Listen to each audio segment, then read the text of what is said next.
लोकतंत्र के मंदिर में पुजारी बना चुनाव आयोग बंगाल की सियासत में सबसे बड़ा प्रश्न चिन्ह बन गया है। पार्टी कोई भी हो, हर दूसरे दिन चुनाव आयोग के दर पर शिकायतों का घंटा बजाने पहुंच जाती है।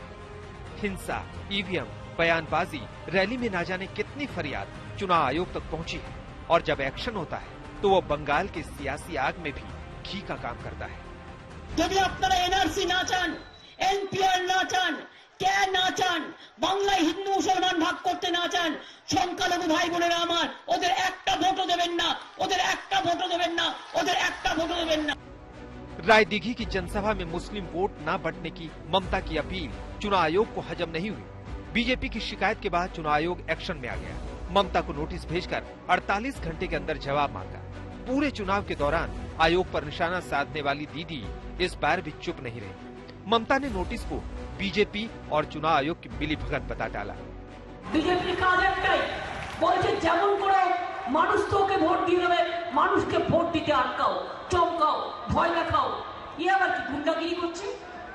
গুন্ডাগিরি করে যাচ্ছে বাইরের গুন্ডাদের নিয়ে এসে। ক্যান ইউ ইমাজিন আমি একটা আপনাদের ঘরের একটা মেয়ের মতো লড়াই করছি আর 1 লক্ষ লোককে নিয়ে এসছে বাইরে থেকে গুন্ডা।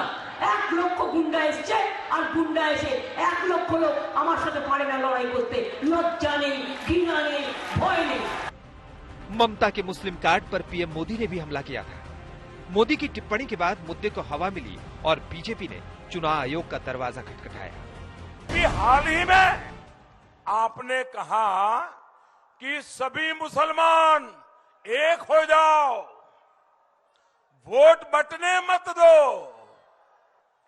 अगर हमने कहा होता कि सारे हिंदू एकजुट हो जाओ, बीजेपी को वोट दो, तो दीदी ये इलेक्शन कमीशन हमें 8-10 नोटिस भेज देता।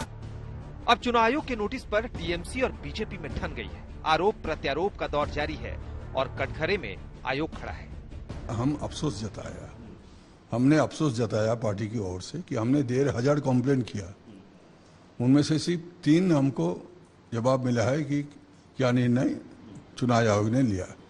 बाकी जो 13,000 कंप्लेन हमने भेजा है उस बारे में चुनाव आयोग ने क्या निर्णय लिया, पदक्षेप किया, इस बारे में हमें कोई जानकारी नहीं है। इलेक्शन कमीशन की तरफ से सीएम को एक नोटिस भेजा गया है, क्या कहेंगे इस बारे में? अभी वो सीएम नहीं है, आउटगोइंग सीएम है और वो भी प्रत्याशी थी, उनकी वोट हो गई।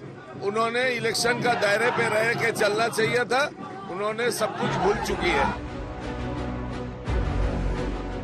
चुनाव आयोग के सामने शिकायतों की घंटियां बज रही हैं। ममता के सीआरपीएफ जवानों का घेराव करने वाली अपील को लेकर भी बीजेपी चुनाव आयोग के पास पहुंची है और ममता की रैलियों पर रोक लगाने की मांग की है। निर्वाचन कमीशन के पास तो रिपोर्ट भी गया है, 48 आवर्स के अंदर ममता बनर्जी की रिपोर्ट मांगा है और ममता बनर्जी के पास तो महिला नहीं है। कौन महिला सीआरपीएफ को घेराव करेंगे? कोई भी नहीं है उनके साथ, कोई महिला नहीं है। हम लोग बोलेंगे जो बाहर से गुंडा मस्तान आएंगे वोट करने के लिए, छप्पा मारने के लिए, महिला लोग उसके पूरा घेराव करेंगे और सीआरपीएफ के उसको पूरा ले जाएंगे।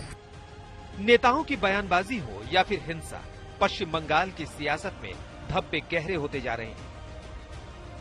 चुनाव आयोग इनकी धुलाई के तमाम दावे कर रहा हो, लेकिन असर कुछ खास नहीं दिख रहा। कूच बिहार में दिलीप घोष के काफिले पर हमला हुआ। दिलीप घोष की कार के शीशे टूट गए। बीजेपी ने टीएमसी पर बम से हमला करने का आरोप लगाया और एक बार फिर चुनाव आयोग का दरवाजा खटखटाया। देर रात बीजेपी ने कोलकाता में चुनाव आयोग के दफ्तर के बाहर प्रदर्शन किया, जिसके बाद आयोग ने प्रशासन से 24 घंटे के भीतर रिपोर्ट तलब करने को कहा है। ममता बनर्जी बार बार दिलीप घोष के ऊपर अटैक कर रहा है, तृणमूल कांग्रेस कर्मी को उतारा।